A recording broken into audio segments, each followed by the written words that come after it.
जहाँ रंगीला, रंग बिरंगी चीजें हर तरफ। बहुत खूब लगते हैं सारे रंग मुझको, आओ सीखे नाम रंगों के सबके सब। लाल अंडा, हरा अंडा, पीला अंडा, नीला अंडा, गुलाबी अंडा, नारंगी अंडा, सफेद अंडा,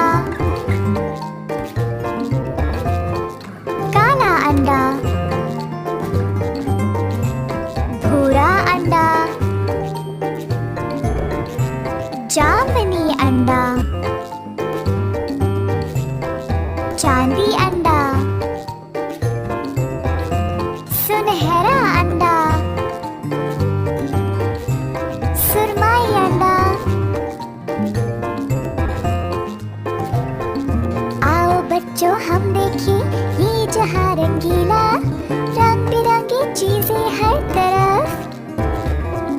बहुत खूब लगते हैं सारे रंग मुझको, आओ सीखे नाम रंगों के सबके सब।